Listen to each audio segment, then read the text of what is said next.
This includes Hyundai, which just unveiled the all-new BAYON, a family car designed specifically for the European market. The Hyundai BAYON is the latest and smallest member of the car maker's expanding family of SUVs, and it looks to rival popular crossovers like the Ford Puma, Renault Captur and Seat Arona. According to Andreas Christoph Hoffmann, Hyundai Europe's Vice President of Marketing and Product, class-leading connectivity and safety features, a sharp and distinctive design, and the integration of Hyundai's signature 48-volt mild hybrid technology make BAYON stand out in its segment. Like the Tucson, the BAYON's name is inspired by a real-life place, in this case the French holiday hotspot of Bayonne.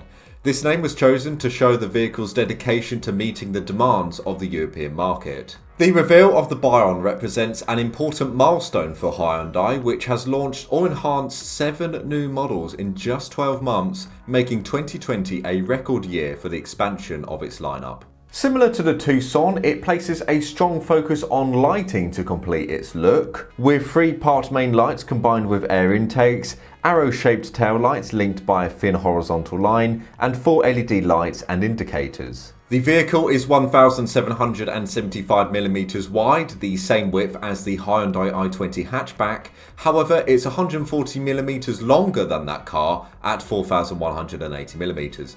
This gives the BAYON a smaller footprint than its main rivals, as well as Hyundai's own Tucson and Kona. However, despite its compact size, it's not lacking in boot space. In fact, it's got 411 litres, which can increase to 1,205 litres with the rear seats folded down. It also promises excellent legroom for passengers, 1,072mm in the front and 882 in the back. The BAYON can be fitted with either 15-inch steel wheels or 16 or 17-inch alloy wheels, the latter of which give the car a ground clearance of 183mm, making it the option to go for if you want to feel like you're driving a proper SUV. You can choose to have either an 8-inch touchscreen that features wireless Apple CarPlay, a first for a car from this segment according to Hyundai, as well as Android Auto.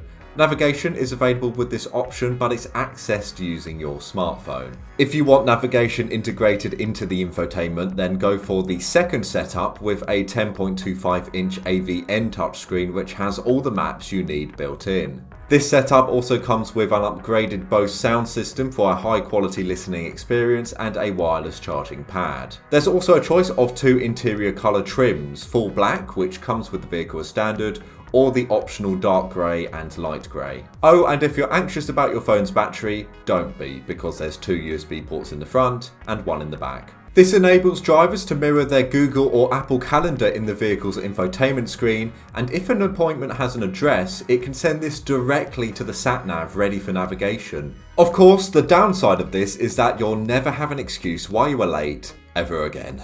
Other connectivity features include connected routing, which uses cloud-based navigation for more precise routes, live parking services, which show you the availability of nearby parking spaces and pricing information, and voice recognition, which you can use to control the car's heating and cooling. Well, it promises to offer an extensive list of Hyundai Smart Sense features, many of which are included in the standard equipment.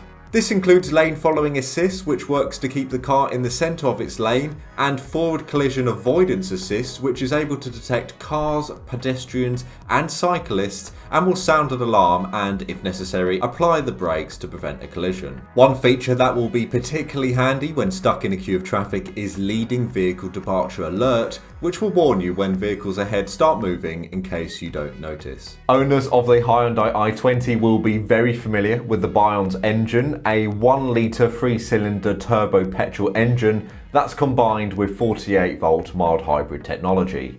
You can pick either the 99 brake horsepower powertrain or the top spec 118 brake horsepower version. Both offer 172 Nm of torque and come with a 6-speed manual gearbox as standard, however 7-speed automatic is also configurable. If you opt for manual, you'll benefit from Hyundai's new intelligent transmission, which supports engine off coasting while the car is in gear to enhance fuel savings and efficiency. In terms of performance, expect 0 to 62 mph times of 10.7 8.7 seconds from the 99 brake horsepower engine, and a slightly better 10.4 seconds from the 118 brake horsepower engine. Fuel economy has yet to be confirmed, but we know the 99 brake horsepower version emits 118 grams per kilometre of CO2 emissions with manual transmission, and 120 grams per kilometre with automatic. This rises slightly to 119 grams per kilometre for the manual 118 brake horsepower model.